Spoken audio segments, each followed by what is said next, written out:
Boa noite, meus amigos. Estamos aqui de volta. Como sempre, começamos invocando a Santíssima Virgem Maria do Santo Padre Pio de Pietrelcina, para que roguem a Deus que nenhuma injustiça se cometa neste programa.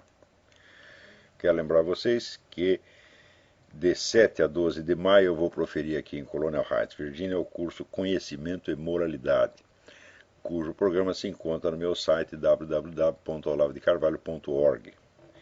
Informações e inscrições com o Sr. Eduí Ferro, pelo telefone 041 3209 1289, 041 9974 4443 ou 041 9650 9671. Então, aqui nós recebemos uma carta do Zen Rabesk perguntando, pedindo que eu dê a minha opinião sobre a passeata contra a corrupção que está sendo planejada para todo o país para o dia 21 de abril. Muito bem, essa passeata depende, a eficácia delas depende. Se for uma passeata genérica contra a ideia de corrupção, não serve para absolutamente nada. É só para dizer que nós não gostamos da corrupção. Então aí é, né, a história do cidadão de Lisboa, que o turista perguntou, o senhor sabe onde fica o mosteiro dos Jerônimos? E ele respondeu, ó raios, quem é que não sabe? E virou as costas e foi embora. Né? Então, dizer que nós somos contra a corrupção, isso não adianta nada. Se você não identificar a coisa, se você não der nome aos bois, se as passeatas não forem contra pessoas e entidades e forças determinadas, então é somente uma tomada de posição no ar, como já houve tantas. Já houve outras passeatas contra a corrupção, muita gritaria contra a corrupção. Mas o problema é o seguinte, quem são os corruptos, o que eles estão roubando, o que eles fizeram, tem que dar nome aos bois. Tem que a passeata, se a cara do Lula, chefe do mensalão, Zé Dirceu, subchefe do mensalão, aí funciona, né? Agora, se é genérico contra a corrupção, e sobretudo se vier com a história de, não, é uma passeata apolítica. Eu digo, se é apolítica, para quem vai fazer, meu Deus do céu? Né? Ele tem que largar de ser covarde e burro, entendeu? Tem que estudar um pouquinho. Política, meu filho, não é luta de ideias. Né? Você já viu alguma ideia ser eleita presidente da República? Você já viu ideia se não decreto? É contra pessoas e grupos determinados. Política é isso, quer dizer, a política é a disputa e exercício de um negócio chamado poder. Poder significa a capacidade que o sujeito tem de determinar a ação alheia, de fazer os outros fazerem o que ele quer que faça. Isso é o poder. Não é um treco abstrato, não é uma questão de ideia. Você pode ter a ideia mais maravilhosa do mundo, se você não tiver os meios de executá-la, não adianta absolutamente. Quer dizer, adianta culturalmente. Às vezes o sujeito pode ter uma grande ideia, ele não tem meios de executar, aquilo lá fica na gaveta, 2 ou 3 séculos depois alguém descobre e realiza. Mas isso não é política, isso é história cultural, história da ciência. A história da ciência está cheia de coisas assim. Né, descobertas maravilhosas que só puderam, vamos dizer, entrar em prática muito tempo depois. Isso acontece, mas na política não adianta, meu filho. Né? Quer dizer, a política é uma coisa deste mundo, ela não é uma coisa do céu, você está entendendo? Então, você tem que alcançar resultados num prazo previsível. Mesmo que você queira levar adiante empreendimentos que só darão resultado muitas gerações depois, você tem que ter um cálculo de tempo. Se não tem cálculo de tempo, então é uma coisa indefinida, como mais ou menos assim como o juízo final. Se é para resolver as coisas num prazo indefinido, então não se preocupe, porque o juízo final resolverá tudo, e será num prazo indefinido. Ou então vai ser como aquela maravilha, a utopia, o paraíso socialista, que virá algum dia, no futuro. Quando? Não se sabe. Então vai empurrando com a barriga, se anda...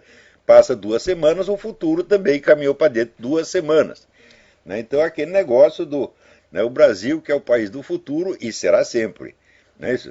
Então, sem esquecer que o homem que escreveu Brasil, país dos futuros, estourou os miolos. Né?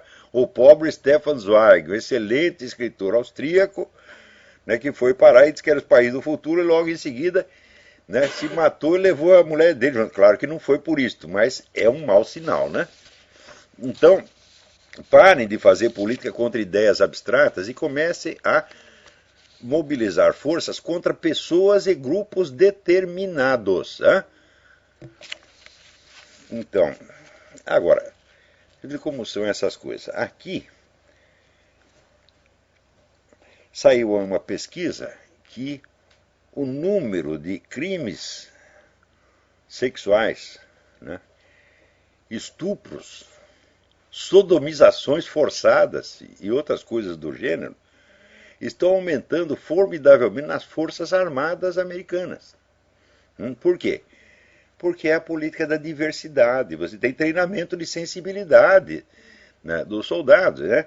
E depois outra coisa, mistura homem e mulher o tempo todo, agora vai misturar, né, gay já pode ter expressão da sexualidade homoerótica em público. O resultado é este. Então, esse relatório diz, não, essas políticas deram errado. Eu falo, não, elas não deram errado, elas deram certo, elas atingiram exatamente o objetivo que era para atingir. Quem é que não sabe que todo esse pessoal que promove essas políticas de diversidade, entre aspas, é inimigo dos Estados Unidos, que quer acabar com o país? Será que tem alguma dúvida? Né? Você acha que existe alguma feminista radical patriota, algum gaysista radical patriota? Isso é coisa de louco, pô. Né? É uma coisa dizer que tem um comunista patriota. Né? Agora, esta coisa apolítica, né? O conservador é sempre assim, ele quer ficar político, ele não quer discutir o lado político das coisas. Então, faz esse relatório, vê que a coisa está desmantelando as Forças Armadas por dentro e diz, essas políticas são ineficazes. Não, elas são muito eficazes, só que elas são contrárias. Então, mesmo quando dizem a verdade, dizem pelo meio. Né? Então, essa política é deliberada, ela foi introduzida para desmoralizar as Forças Armadas, tá certo?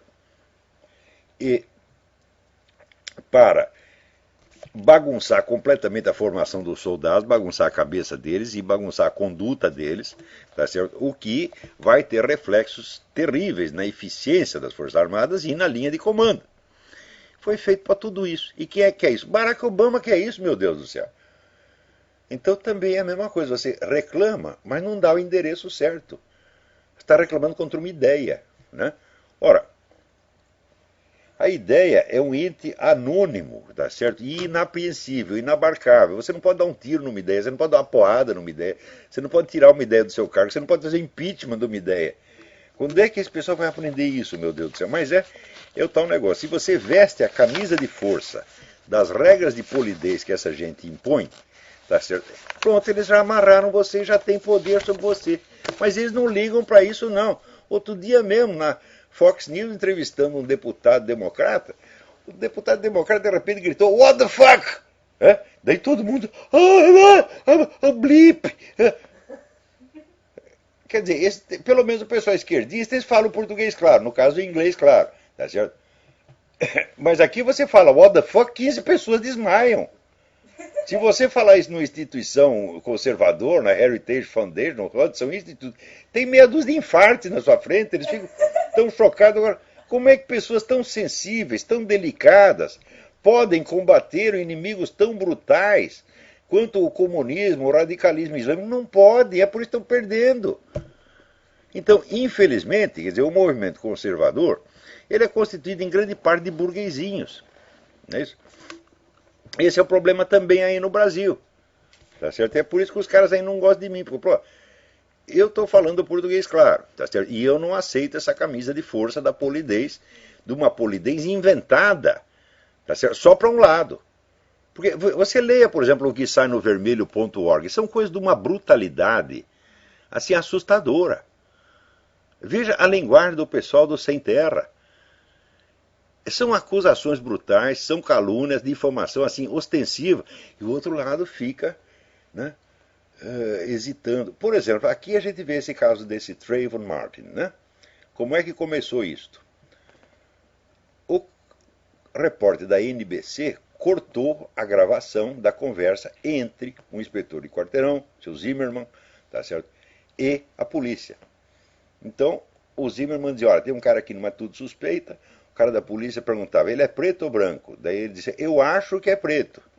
Eu acho que é preto. Ele não tinha visto direito, porque o cara estava com capuz. O sujeito cortou e apareceu assim, aqui tem um cara em atitude suspeita, ele é preto. Isto criou a onda nacional inteira de que era um crime racista, um crime de ódio racista. Imediatamente a imprensa inteira aderiu. O presidente da República aderiu, os Panteras Negras aderiram, botando aí um prêmio de $10.000 para quem pegasse o tal do Zimmermann, tá certo? E foi uma campanha nacional contra um sujeito que ninguém sabia nem onde ele estava, coitado. Ele devia estar enterrado embaixo da terra, tá certo? Com o cu na mão. Não dá nem para ficar com o cu na mão, porque a mão tremia, o cu caía, tá entendendo? Então, dava assim, um cu, né, instável, né? Instabilidade anal, tá certo? Então, o coitado lá apavorado, e ele fugiu até dos advogados dele. O advogado tocava a campainha e ele se escondia no porão. Então, é o país inteiro contra um sujeito. Quando se foi ver, era tudo uma empulhação. Resultado, foi feita uma pesquisa e 77% dos americanos disseram que a imprensa teve má influência nesse caso. Que a imprensa estava tentando, fazendo todo o possível, tá certo, para criar ódio racial. 77%! Né? Um estudo feito pela Wenzel, que é uma empresa de pesquisa muito séria que tem aqui. Então, é claro, esse pessoal de mídia, eles não estão enganando mais ninguém, eles se enganam a si mesmos. Mas eu já expliquei, o poder da mídia não depende tanto do número de pessoas que ela atinge, depende pelo fato de que ela é mídia. Mídia é um treco que está no meio. Hein? Mídia é aquela área, tá certo? Onde todo mundo vê e todo mundo vê o que os outros estão vendo. Hein? Se não está na mídia, então é opinião que circula, vamos dizer, de grupo a grupo, de família a família, de pessoa a pessoa, e mesmo que seja a maioria, não tem, vamos dizer, aquela fé pública que tem o que sai na mídia. Então, o prestígio da mídia aqui está baixíssimo. Aqui você tem 10% dos americanos que acreditam na honestidade da mídia, é muito. Mas ainda assim, ela conserva algum poder, tá certo? Que não depende da sua popularidade. É como no Brasil. Quantas pessoas no Brasil leem a Folha e o Globo? Né? A Folha vende hoje, presta atenção, ela vende hoje o mesmo número de exemplares que vendia na década de 50. 300 mil exemplares por dia. Né? O Estadão e o Globo vendem mais ou menos a mesma coisa, um pouco abaixo até. Então, se soma tudo, eu digo, mas não tem 1 milhão de leitores essa coisa, num país de 180 milhões de leitores. Isso quer dizer que 0,5% da população lê jornal, se tanto. Por que tem importância? Tem importância porque é a mídia. Está? Por exemplo, essa mídia ela é lida por gente, vamos dizer, das classes mais baixas e pela presidência da República e pelos ministros. Então ela intercomunica o país, você está entendendo? E não tem outra entidade que será capaz de fazer isso. Então o poder da mídia não vem do número dos seus leitores, mas é o seu poder de interconexão. O que significa que aquilo que aparece na mídia pode facilmente se transformar em decisões políticas, em decretos, etc, etc. Agora, aquilo que 80% ou 90% da população pensa nas suas casas, não tem poder. Para ter poder, seria preciso ter um plebiscito todos os dias. E não tem. Quase nunca tem um plebiscito. A eleição tem de 4 em 4 anos. E a eleição não diz respeito a decisões concretas, sim apenas a nomeação de pessoas. Então, quer dizer, 90% da população tem um poder nulo comparado com uma mídia que não é lida por quase ninguém. Esse é o paradoxo da mídia, meu. Então você vê, as coisas... É incrível, incrível, incrível. Né? Essa semana apareceu aqui, tinha um dos muitos processos de elegibilidade do Barack Obama, parênteses, eu sempre achei processo de elegibilidade uma cagada. Né? Por quê? Porque você tem que fazer as coisas por etapas, e você tem, isso aí é uma das mais velhas regras da retórica, você tem que estabelecer aqueles fatos mais materiais e mais evidentes primeiro, as suas conclusões jurídicas depois, né? Então, o Obama cometeu um crime de falsidade ideológica. Ele mostrou para o país inteiro documentos falsos, uma certidão de nascimento falsa e um certificado de alistamento militar falsificado na véspera da eleição, porque é 2008, né? E o neguinho recortou ali a borrachinha do carimbo para aparecer 80. Tanto que não aparecia 1980, aparecia só 80 final, e colocado até fora de lugar, meio torto. Aquela que, obviamente, forjado. Então é o seguinte, ele cometeu um crime. A sua elegibilidade é uma consequência indireta disso aí. Então o que tinha que fazer? Desde o início tinha que concentrar no crime. Fazer um processo criminal, dizendo que o sujeito cometeu um crime assim, assim, assim. A elegibilidade discute-se depois, porque na verdade é uma questão, coisa quase automática, uma conclusão lógica de que o cara é inelegível. Tá certo? Mas eles tinham que se concentrar no processo criminal, não num processo de elegibilidade, meu Deus do céu. Tá certo? Eu estou falando isso desde 2008. Né? Em 2008, eu escrevia e-mail atrás de e-mail para o homem do Old Net Daily, o Joseph Farah, que é excelente pessoa, gosto muito dele. Sempre tratou com muito respeito, publicou às vezes em quando publicar alguma coisa minha, mas naquele tempo até ele mesmo fazia os vídeos moucos. Ele achava que esse negócio dos documentos era absurdo demais, era ofensivo demais para poder ser verdade. Né? Por quê? Porque o americano não está acostumado com o nível de sacanagem que nós brasileiros conhecemos, pô. Né? Então, falsificar documento aqui é um negócio assim, altamente ofensivo. No Brasil é banalidade, todo mundo falsifica documento aí, né? Então, a gente está acostumado com um nível de vigarice que os americanos não conseguem imaginar. Então, a hipótese de que um farsante tivesse se candidatado à presidência da República com documentos falsos parecia absolutamente inverossímil, a não ser para puta velha de terceiro mundo, que já sabe como essas coisas funcionam. Então eu escrevi para ele, escrevi para o Horowitz até hoje, ele está chocado e até hoje se recusa a acreditar que isso aconteceu. Mas o Joseph Farah, depois de um ano da eleição, ele começou a se tocar e dizer, eu acho que eu vi um gatinho, entendeu? Então, mas também, quando começaram pelo lado errado, pela questão da elegibilidade. Digo, ora, a prova da elegibilidade depende da prova anterior da falsidade ideológica, da falsificação dos documentos. Então, prova a primeira parte. Né? Quer dizer, não disperse as suas forças e não levante questões teóricas, porque elegibilidade depende de interpretação constitucional. Agora, a falsidade ideológica é um negócio material, fácil de provar. Tá certo?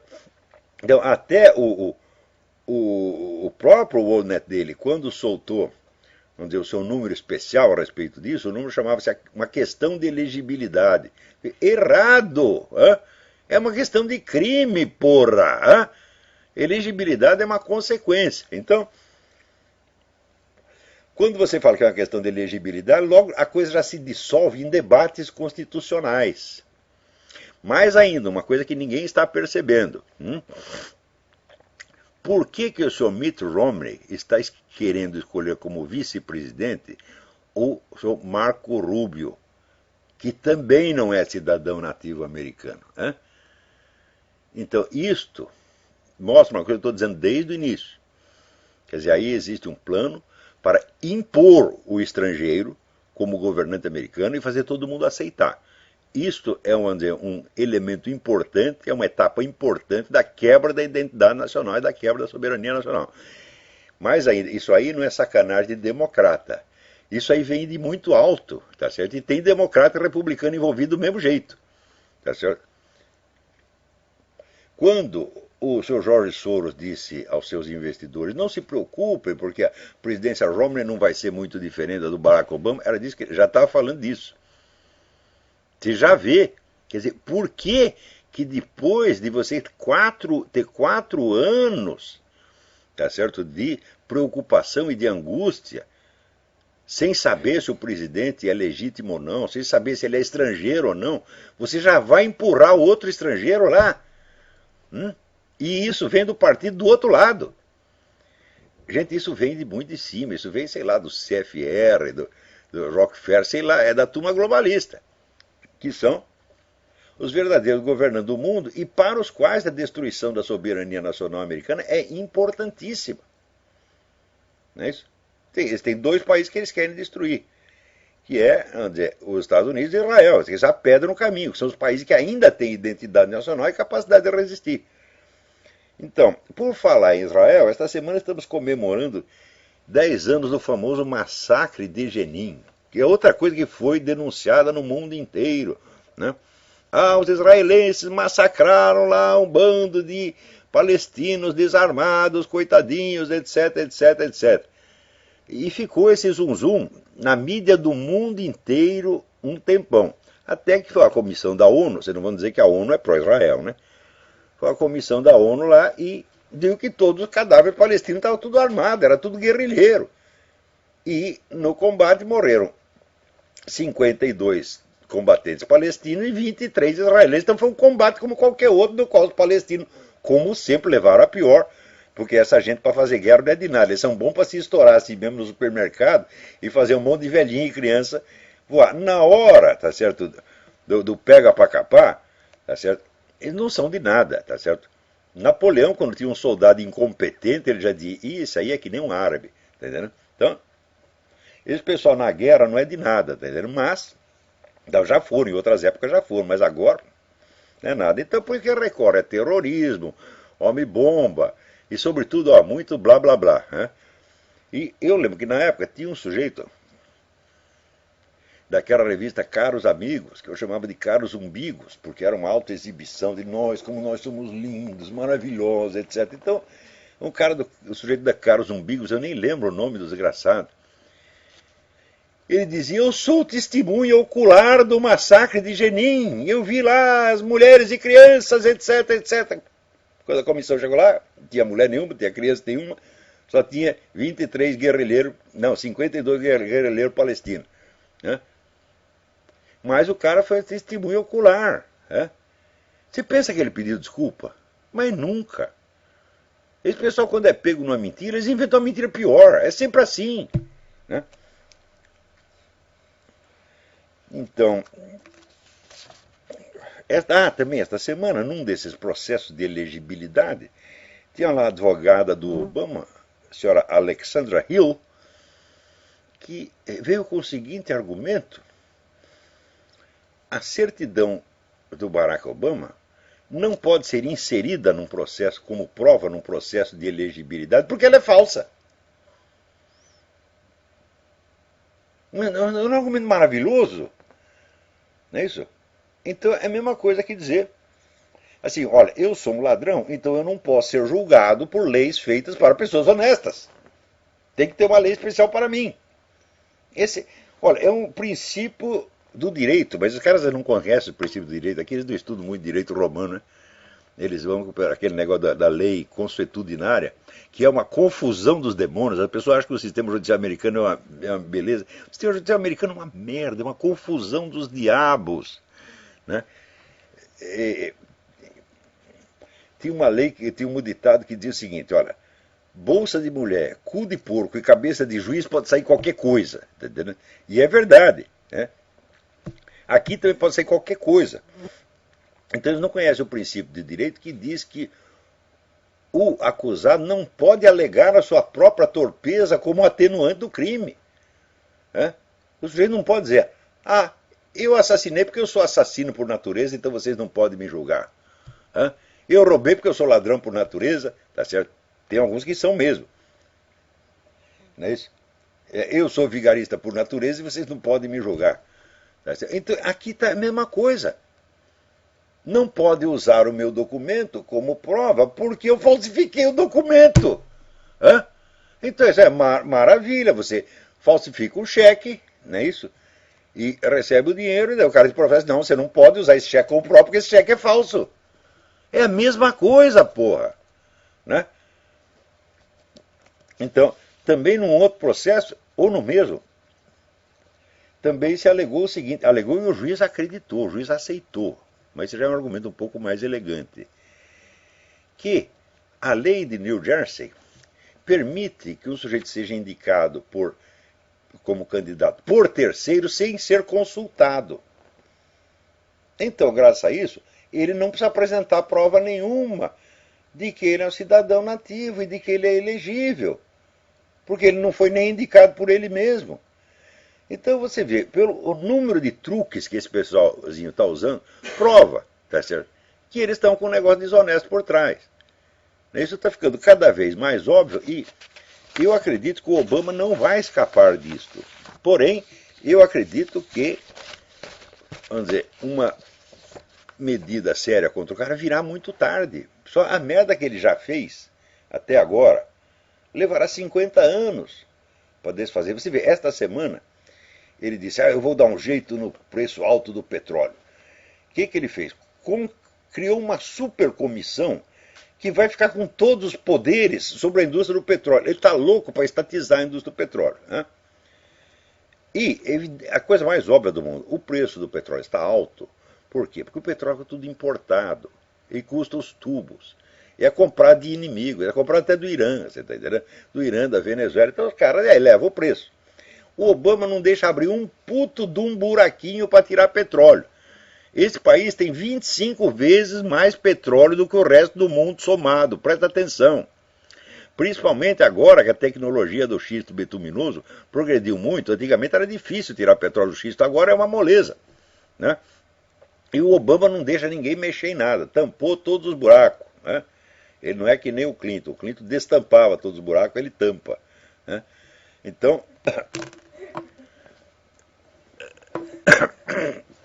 Então é por isso que o preço do petróleo está alto. Então, para resolver o problema que ele mesmo criou, graças, vamos dizer, ao controle estatal dos postos de petróleo, ele vai resolver o quê? Aumentando o controle estatal.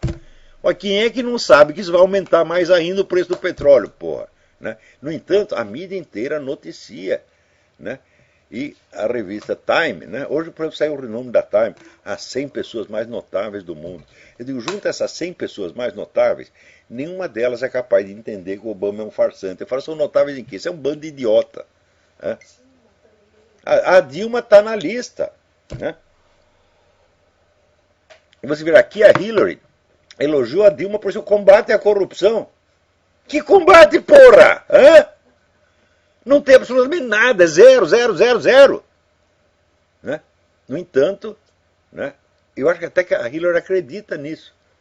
Porque aqui, vamos dizer, o trabalho de lobby em favor do governo brasileiro, não é do Brasil, em favor do governo brasileiro que tem aqui, é um negócio monumental. Né? Aqui, vamos dizer, para dar a informação correta, só tem um cara que sou eu, que sou um João Ninguém, um zero à esquerda, tá certo? É zero muito à esquerda, tá entendendo? E,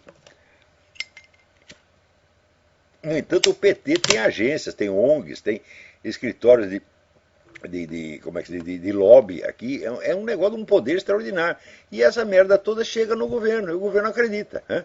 Ou acredita, ou tem interesse em mentir também. Tá certo? Agora, no Brasil, quando chega lá, Hillary elogiou a Dilma pelo combate à corrupção, até cara antipetista, sente o coração bater. Ah, de novo o mundo se curva ante o Brasil, viva a presidenta Dilma. Puta que pariu, uma aqui, país de jumento, puta merda, né? E ainda vem os caras dizer, às vezes reclamam, não, você não tem argumentos. Eu digo, mas vocês não têm argumentos, vocês têm argumento. Argumento, né? Então, é isso aqui, né? Agora, esta semana saiu aí um decreto de que o seu Paulo Freire vai ser nomeado patrono, vai ser post-mortem, nomeado patrono da educação brasileira. Isso é uma verdadeira maravilha. Eu vou ler aqui para vocês um negócio que eu escrevi, né, a respeito, que eu mandei para o Diário do Comércio. Olha aqui. Viva Paulo Freire. Vocês conhecem alguém que tenha sido alfabetizado pelo método Paulo Freire? Alguma dessas raras criaturas, se é que existem, chegou a demonstrar competência em qualquer área da atividade técnica, científica, artística ou humanística? Nem precisam responder.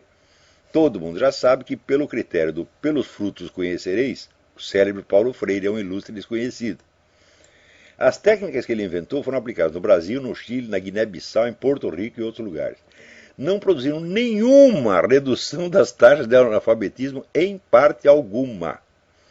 Produziram, no entanto, um florescimento espetacular de louvores em todos os partidos e movimentos comunistas do mundo. O homem foi celebrado como gênio, santo e profeta. Isso foi no começo. A passagem das décadas trouxe, a despeito de todos os amortecedores publicitários, corporativos e partidários, o choque de realidade. Eis algumas das conclusões a que chegaram por experiência os colaboradores e admiradores do Sr. Freire. John Egerton escreveu em 1973, Não há originalidade no que ele diz, é a mesma conversa de sempre. Sua alternativa à perspectiva global é retórica bolorenta. Ele é um teórico político e ideológico, não um educador. David Fetterman escreveu em 1986. Ele deixa questões básicas sem resposta. Não poderia a tal conscientização ser um outro modo de anestesiar e manipular as massas? Que novos controles sociais, fora os simples verbalismos, serão usados para implementar a sua política social? Como Freire concilia a sua ideologia humanista e libertadora com a conclusão lógica da sua pedagogia, que é a violência da mudança revolucionária? Rosanne Knudson escreveu em 1900... Tudo isso é gente que trabalhou com ele. Né? Colaboradores, admiradores e colaboradores. No livro de Freire, não chegamos nem perto dos tais oprimidos. O livro chama Pedagogia dos Oprimidos. Quem são eles? A definição de Freire parece ser qualquer um que não seja um opressor. Vagueza, redundâncias, tautologias, repetições sem fim provocam o tédio, não a ação. Peter Berger escreveu em 1974. A conscientização é um projeto de indivíduos de classe alta dirigido à população de classe baixa. Somada a essa arrogância, vem a irritação recorrente com aquelas pessoas que teimosamente recusam a salvação tão benevolentemente oferecida. David Newland escreveu em 1974. Alguns veem a conscientização como uma nova religião e Paulo Freire como seu sumo sacerdote. Outros a veem como puro vazio e Paulo Freire como o principal saco de vento. Aqui, Wayne Orban escreveu em 1972. A pedagogia do oprimido não ajuda a entender nem as revoluções, nem a educação em geral. Roland Paulson escreveu em 1992.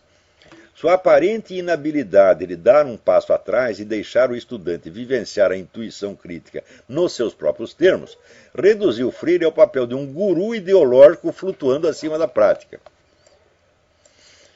Bruce Boston escreveu em 72. Algumas pessoas que trabalharam com Freire estão começando a compreender que os métodos dele tornam possível ser crítico a respeito de tudo, menos desses próprios métodos.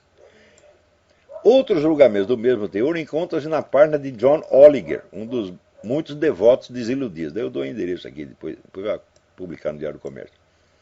Não há ali uma única crítica assinada por direitista ou por pessoa alheia às práticas de Freire. Só julgamentos de quem concedeu anos de vida a seguir os ensinamentos da criatura e viu com seus próprios olhos que a pedagogia do oprimido não passava, no fim das contas, de uma opressão da pedagogia. Não digo isso para criticar a nomeação póstuma desse personagem como patrono da educação nacional. Ao contrário, aprovo e aplaudo calorosamente a medida. Ninguém melhor que Paulo Freire pode representar o espírito da educação petista, que deu aos nossos estudantes os últimos lugares nos testes internacionais, tirou nossas universidades da lista das melhores do mundo e reduziu por um tiquinho de nada o número de citações de trabalhos acadêmicos brasileiros em revistas científicas internacionais. Quem poderia ser contra uma decisão tão coerente com as tradições pedagógicas do partido que nos governa? Sugiro até que a cerimônia de homenagem seja presidida pelo ex-ministro da Educação, Fernando Haddad, aquele que escrevia cabeçário em vez de cabeçalho. E tenha como mestre de cerimônias o principal teórico do Partido dos Trabalhadores, Dr. Emir Sader, que escreve Getúlio com LH. A não ser que prefiram chamar logo para algumas dessas funções a própria presidenta Dilma Rousseff, aquela que não conseguia lembrar o título do livro que tanto havia impressionado na semana anterior, ou o ex-presidente Lula, que não lia livros porque lhe davam dor de cabeça. Então, é aquele negócio que dizia Karl Kraus, tem situações que não podem ser satirizadas porque elas já são satíricas em si mesmas. Quer dizer, que gozação, não tem nada que é gozação. Tudo isso é verdade, porra. Quer dizer, basta você contar as coisas exatamente como elas são e o pessoal começa não é culpa minha, porra. Eu não estou fazendo gozação com ninguém. É a gozação encarnada, tomou conta do presidente da República, do Ministério da Educação. Então, é tal negócio. Viva Paulo Freire. Né? Agora, você vê, o Paulo Freire, tem uma gravação dele que ele aparece muito sapientemente dizendo: nós devemos ser tolerantes, mas não com os nossos inimigos. Eu digo, uai, você vai ser tolerante com quem? Só com quem é do seu lado? Então isso aí é o que Herbert Marcuse, que é também um gozador sinistro, chamava de tolerância libertadora. Tolerância libertadora significa o seguinte: pôr no seu cu. É simples, é? Então, na mesma semana, até aqui, o Lula recebe mais um título de doutor honoris causa. Então,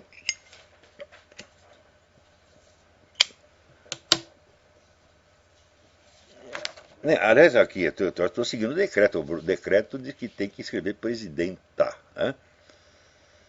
E eu acho que está certo, porque o cara de fato não é presidente de porra nenhuma, né? Então, fica aí, presidenta, né? Como é um símbolo, vamos dizer, dessa vacuidade, desse nada que o Brasil e a própria presidência da República se tornou. Daí, a Dilma escolhendo os nomes da Comissão da Verdade. Como é que você pode fazer um negócio chamado Comissão da Verdade, que só tem o pessoal, vamos dizer, em que os investigadores já são abertamente inimigos dos suspeitos, dos acusados. Isso é um princípio universal, quer dizer, você não pode aceitar depoimento nem do amigo e nem do inimigo do acusado. No caso, não só os depoimentos são todos de inimigos políticos, como, né, os juízes também são. E ainda tem a cara de pau de chamar de comissão da verdade, porra. Né? E mais ainda, a comissão já parte do princípio de que só tem que investigar os crimes de um lado, porque os crimes do outro lado foram reações, vamos dizer, a uma situação anormal e opressiva da ditadura. Quando, na verdade, as guerrilhas começaram em 62, 2 anos antes, porra. Quer dizer, é tudo mentira, é tudo falsidade, e a falsidade passa a ser ostensiva, né? Passa a se chamar verdade. Então é realmente a novilíngua. A novilíngua está estabelecida no Brasil, mas já faz tempo. Né?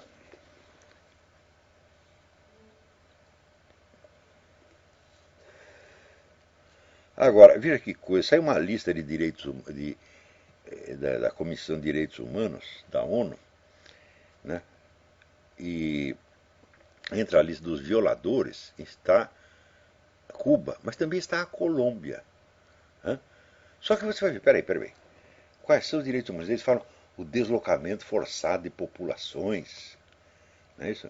E os desaparecimentos. Bom, desaparecimento nenhum foi provado até agora.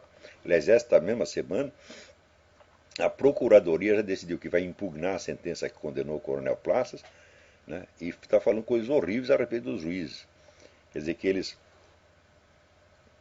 aceitaram testemunhos já anteriormente impugnados, que eles alegam documentos obviamente falsificados, tá certo? E que eles não levaram em nenhum momento em conta o princípio do indúbio pro réu. Quer dizer, se tem a dúvida, então isso deve favorecer o réu. Eles esqueceram exato tudo isso. Então, a Procuradoria da República vai impugnar essa porra dessa sentença.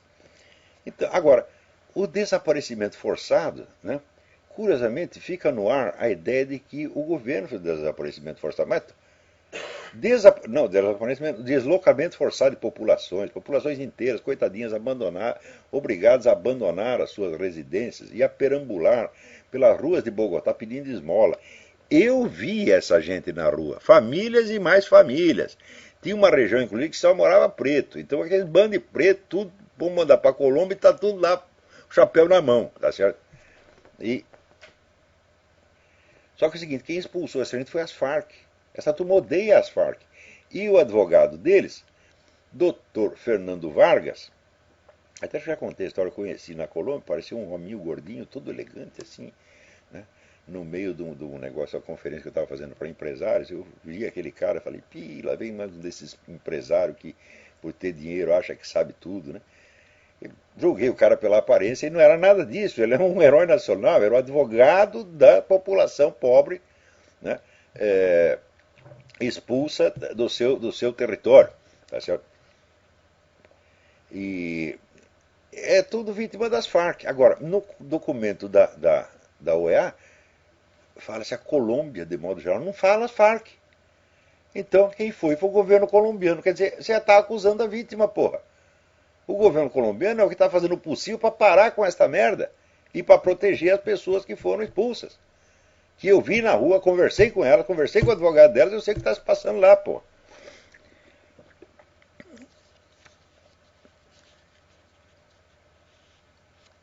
Então aqui. Ai. né? Diz que os ativistas gays estão querendo proibir a circulação dos livros do pastor Silas Malafaia. Olha, quem quer que apela para uma coisa dessa já prova que é um vigarista, porra. Por quê? Você não quer deixar o outro falar, né? Quer dizer, numa discussão, se só eu falo e calo a sua boca, eu já ganhei a discussão, evidentemente. É a coisa mais fácil do mundo. Tá certo? Então, assim como aqui, o George Soros liberou uma verba de 10 milhões de dólares para ferrar com o xerife Joe Arpaio, que está investigando a questão da falsidade dos documentos do Obama e diz que tem muito mais informação explosiva que vem por aí. Então, para impedir que isso aconteça, né, junta um monte de dinheiro do Joe Arpaio e fala, não, nós não podemos permitir que esse cara seja reeleito xerife. Eu digo, os 10 milhões de dólares não vão servir para merda nenhuma, porque a população do Arizona vai continuar votando no Joe Arpaio de qualquer maneira, agora vai votar mais ainda. Tá vendo? Então, é dinheiro jogado fora. Mas, é sempre assim, o recurso é tapar a boca. Você vê que na mídia brasileira, os caras não suportam a presença de uma voz discordante. O que fizeram para tapar a minha boca? Né? Acontece, bom, eu nunca pedi para estar na mídia, só fui lá porque me convidaram. Né? Então, o sujeito convidou ou mandou embora. Né? Então, depois chama de volta. Né? Tem a história de um cantador repentista do Nordeste que foi chamado para uma festa, convidado para uma festa, e foi lá, cantou umas coisas, tinha uns negócios meio imorais no que ele estava cantando. Né? Daí mandaram ele embora. Quando chegou na porta, chamaram de volta. Chamaram de volta, daí ele continuou cantando aquelas coisas, daí expulsaram de novo, daí ele chegou na porta e falou assim, vou e não volto mais. Põe no soco, couro de pica para estar para frente e para trás. Então, eu também, nesse negócio da mídia brasileira, vou e não volto mais, você está entendendo? Agora, se convidar para escrever na Folha, enfia o convite no cu. Convidar para escrever no Globo, enfia o convite no cu. Eu crio os meus próprios canais. Se você não quer que eu fale por aí, eu falo do meu próprio jeito. E tenho mais audiência hoje do que naquele tempo. Né? E eles ficam indignados de que tem uma voz discordante. E, ao mesmo tempo, eles dizem, não, nós queremos a diversidade. Né? Você quer diversidade dentro do seu movimento. Quer dizer, tem várias correntes comunistas, tem vários estilos diferentes de ser comunista, vários estilos diferentes de ser gaysista, de ser feminista, etc, etc. Mas não pode ter uma voz. Não é que eles não querem o debate. Não. Uma voz contra 100 não é debate. No Globo era assim. O próprio Luiz Garcia, diretor de redação, confessou. Né? Ah, a gente tinha favorecido a esquerda, está cheio de esquerdista. Lá então nós decidimos chamar um cara, né, que pudesse ser identificado como de direita, né, e chamaram eu. Bom, eu por quê? Eu não estou ligado a partido político nenhum, não tenho aliados políticos, não tenho como é que gente, protetores. Então pegaram o sujeito mais atípico, né, e botaram lá dentro. E mesmo assim não aguentaram, pô. Chegou um tempo, não, ele está escrevendo do Foro de São Paulo, ele está falando mensalão, ai, não pode. Daí tiraram, pô. Eu digo, tá, você não quer que eu fique aí? Eu não fico, pô, foi você que me convidou. Né? Quer dizer, até parece. Agora, porque esse pessoal aí vive pedindo, pelo amor de Deus, me dá um espacinho na mídia, né? Eles dão o cu por um espacinho na mídia, dão o cu deles, o cu da mãe, o cu da filha, da mulher, tudo. Tem assim um festival de cus oferecidos por um lugar na mídia. Eu nunca pedi bosta nenhuma, porra. Né? Outra coisa, nem de dinheiro. Quando ela saiu do Globo da época, eu falei, ótimo, porque agora eu vou fazer o seminário de filosofia, que é o sonho da minha vida, e no qual eu ganho muito mais dinheiro. Né? Quer dizer, eu estou infeliz porque saí da época, falando, não, eu estou gratíssimo ao seu Paulo Moleira Leite, né? Ao seu Luiz Garcia, e o Luiz Garcia, eu lembro o seguinte, quando me botaram, convidaram para ir para o Globo, né, o Luiz Garcia estava de férias. Quando ele chegou e viu a minha coluna lá, ele ficou apoplético, e daí chamou para uma entrevista no programa do Renato Machado, estava eu e o Luiz Garcia. Coitado do Luiz Garcia, ele estava assim, estava vermelho, estourando, né? Rosnando, puto da vida e tentando parecer educado. Falei, eu nunca vi uma coisa tão grotesca na minha vida. Né? E depois, pior ainda, eu escrevi um negócio sobre o Foro de São Paulo e o Luiz Garcia foi me contestar. Eu digo, quem é Luiz Garcia para discutir comigo, porra? Hã? Ele veio lá e disse, não, mas o Foro de São Paulo não é tudo isso, não tem poder decisório, umas besteiras assim, que eu contestei com a maior facilidade, no próprio jornal que ele dirigia, quer dizer, eu humilhei o diretor da redação no próprio espaço dele, porra. Como é que ele vai me perdoar um treco desse? Eu nunca esperei ser bem tratado pelo Luiz Garcia. Né? E se algum dia ele afagasse a minha cabeça, eu ia perguntar: o que eu fiz de errado, porra? Né? O que eu fiz de errado para o Luiz Garcia gostar de mim? Né? Luiz Garcia, Paulo Moleira e outros tantos, né? O Paulo Moleira é aquele que nós comentamos aqui uns dias, né? Que ele acusa os outros de serem tão desonestos quanto ele. Né? Então, por que querem tapar a boca do pastor Silas? É porque alguma verdade o pastor Silas está falando. Pô. Se ele estivesse só inventando besteirinha, ninguém ia ligar para ele. Mas vocês estão com medo do pastor Silas. Chama o pastor Silas de um lado e chama 200 debatedores gaysistas do outro, o pastor Silas ganha, porque ele tá falando, o que ele está falando é o óbvio, meu filho. Né?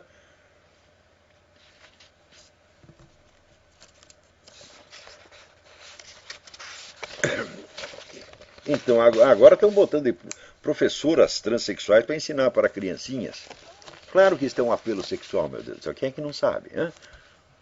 E eu lembro meus filhos, quando eram pequenos, o Pedro e a Leila, eles um dia viram Michael Jackson, né, na televisão, e eles estavam assim. Daí disseram: pai, é homem ou mulher? Eu falei: não sei. Então daí o mundo passou a ter 3 classificações para ele: tinha homem, mulher e Michael Jackson. Né? Então ele ficou a dúvida. Tá certo? Agora você imagina todo dia ver um traveco. É que nem aquele menininho, acho que na Inglaterra, né? O menino entrou no banheiro, tava lá um casalzinho gay. E ele disse: porra, todo lugar a gente vê marido e mulher, mas aqui é marido e marido. Como é esse negócio, né? Da menina disse: tá bom. Vou fazer o quê? Não entendi porra nenhuma, tá certo? Mas fica por isso mesmo.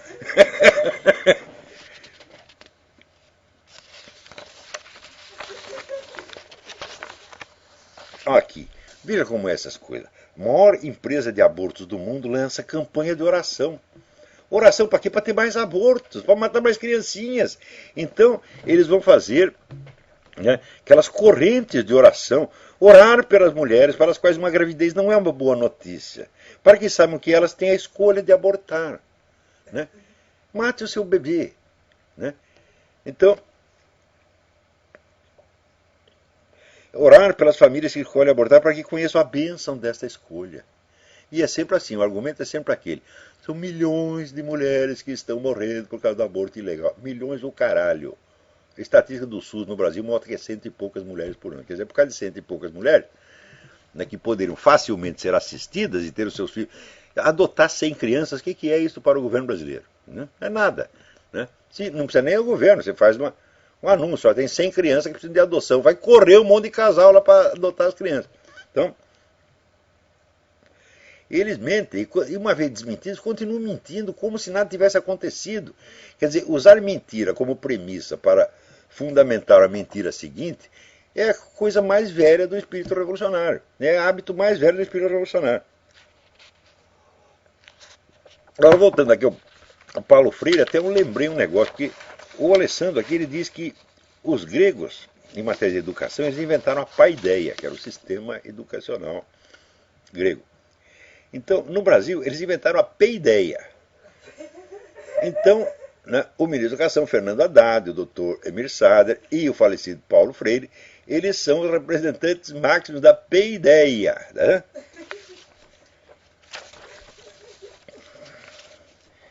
Vamos ver o que...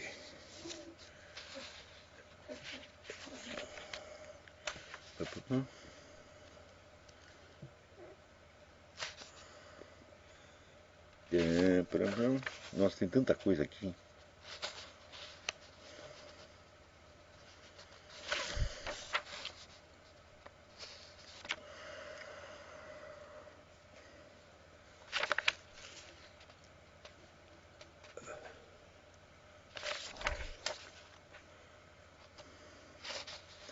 Aqui. Juvencio Júnior me indica alguns livros sobre o negócio da Inquisição.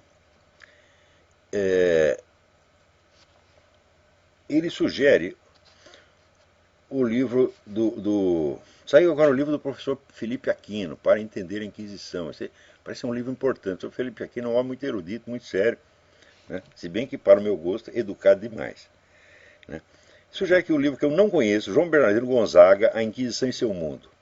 O livro de Henri Maisonneuve, L'Inquisition. E tem o livro do Jean Guiraud, que ele não está sugerido aqui, que é a História da Inquisição, 2 volumes. E o livro do Rino Camilleri, La Vera Storia dell'Inquisizione. Rino Camilleri é um escritor católico italiano que ele tem um site que ele faz diariamente umas observações. Eu sugiro que vocês se inscrevam. Rino Camilleri, escreve. Rino, R-N-O, Camilleri, C-A-M-I-L-L-E-R-I. Procure e se inscreva. Todo dia ele vai mandar uma notinha comentando alguma notícia pertinente à crise da igreja, perseguição da igreja, perseguição de cristãos, etc. Sempre um homem muito informadíssimo. Então aqui, ô Juvencio, obrigado pelas sugestões. Aqui.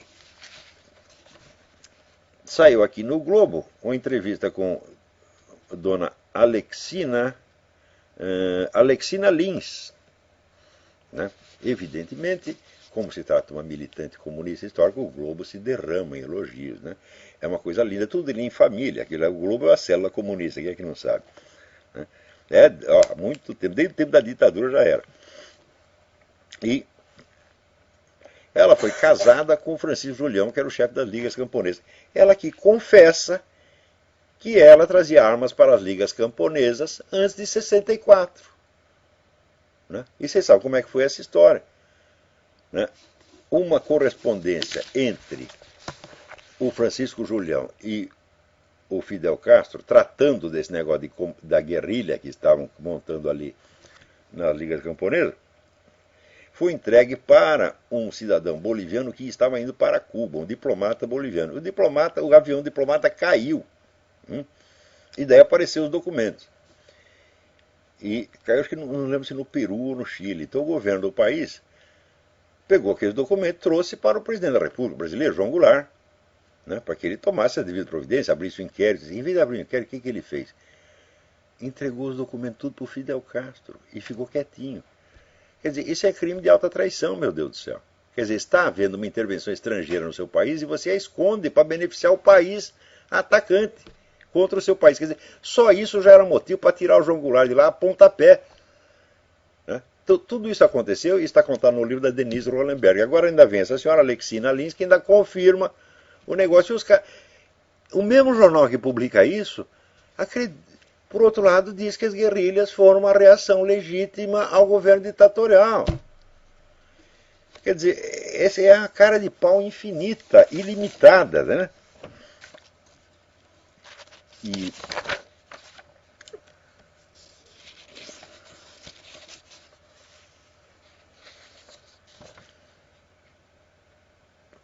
agora, aqui tem esse movimento do pessoal cristão que vai na frente das clínicas de aborto e fica rezando. Daí o pessoal vai lá, cospe neles, bate neles, etc. Chama a polícia para tirar os caras de lá, né? Mas a corrente de orações pro aborto, não, se eles forem rezar pro aborto em frente à catedral, você acha que o bispo vai mandar tirar eles de lá? Que o bispo vai dizer uma palavrinha contra eles? Não, o bispo, né, vai fazer uma choradeira, fazer uma nota oficial, vai fazer merda nenhuma. Então é esse que é o problema, é falta de culhão, meu Deus do céu.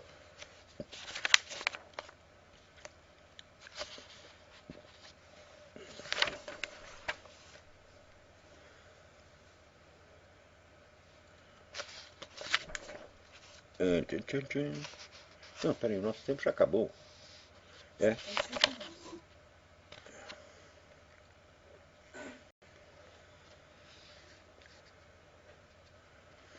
Olha aqui, Otávio Kovalchuk diz que eu recomendei, o pessoal que está lendo o livro do Mortimer Adler, eu recomendei a primeira edição, que saiu no Brasil pela editora Globo, a antiga editora Globo, do Rio Grande do Sul, que não é a editora Globo atual. E ele disse que está muito difícil encontrar, que ele encontrou um na estante virtual, um exemplar na estante virtual, por R$200. Né? Então, depois encontrou na Amazon a edição de 73. Bom, você pode ler em inglês também, é muito mais fácil você comprar um livro. Vai no Bookfinder, bookfinder.com, você acha qualquer livro, né? mas a maior parte em língua estrangeira. Difícil encontrar um livro em português ali. Então, mas eu recomendo fortemente a primeira edição, porque o Adler estragou o livro. É que nem o nosso Raimundo Fauro, ele escreveu um livro na década de 50 maravilhoso, chamado Os Donos do Poder, né? Um livro de história cultural e política maravilhoso. Depois ele se dedicou anos da vida a estragar o livro. Aumentou o livro, ficou com o dobro do tamanho, ficou uma chatice sem fim, estilisticamente inferior ao primeiro. Eu não sei porque a pessoa faz isso. Também o meu querido Meira Pena fez isso, porra. Né? Ele tinha uma coletânea de artigos maravilhosos chamada Psicologia do Subdesenvolvimento. E eu lá torrando o saco dele. Então, Meira Pena, reedite isso é uma preciosidade, melhor livro de psicologia social brasileiro já escrito. Ele pegou, fundiu o livro com outro negócio, fez um calhamaço desse tamanho. O livro, uma vez publicado, deixa como está. Né? Abend sua fata libere. Quer dizer, os livros têm o seu próprio destino. Uma vez que você publicou, botou um título, deixa ele como está. Né? A não ser que seja, se for uma edição privada de 10 exemplares, sim, daí você pode mudar. Mas se já foi publicado, circulou publicamente, o livro já tem sua identidade própria, e tem sua vida própria, sua biografia, tem que deixar como está. Né? Depois esse negócio de ficar se corrigindo, não pega bem. Tem que fazer que nem Napoleão. Né? Nunca se corrija, nunca peça desculpas. Fez, está feito, quer saber? Né? Também não precisa exagerar. Né? E tem a história de Lutero, que ele pulou um versículo da Bíblia, na tradução, daí reclamaram, ele ficou puto, falou, quer saber, vai ficar assim mesmo. Ele nem defendeu, nem disse que estava certo, disse que vai ficar assim mesmo. Também não precisa exagerar. Né? Então, olha, por hoje acabou, até a semana que vem, muito obrigado.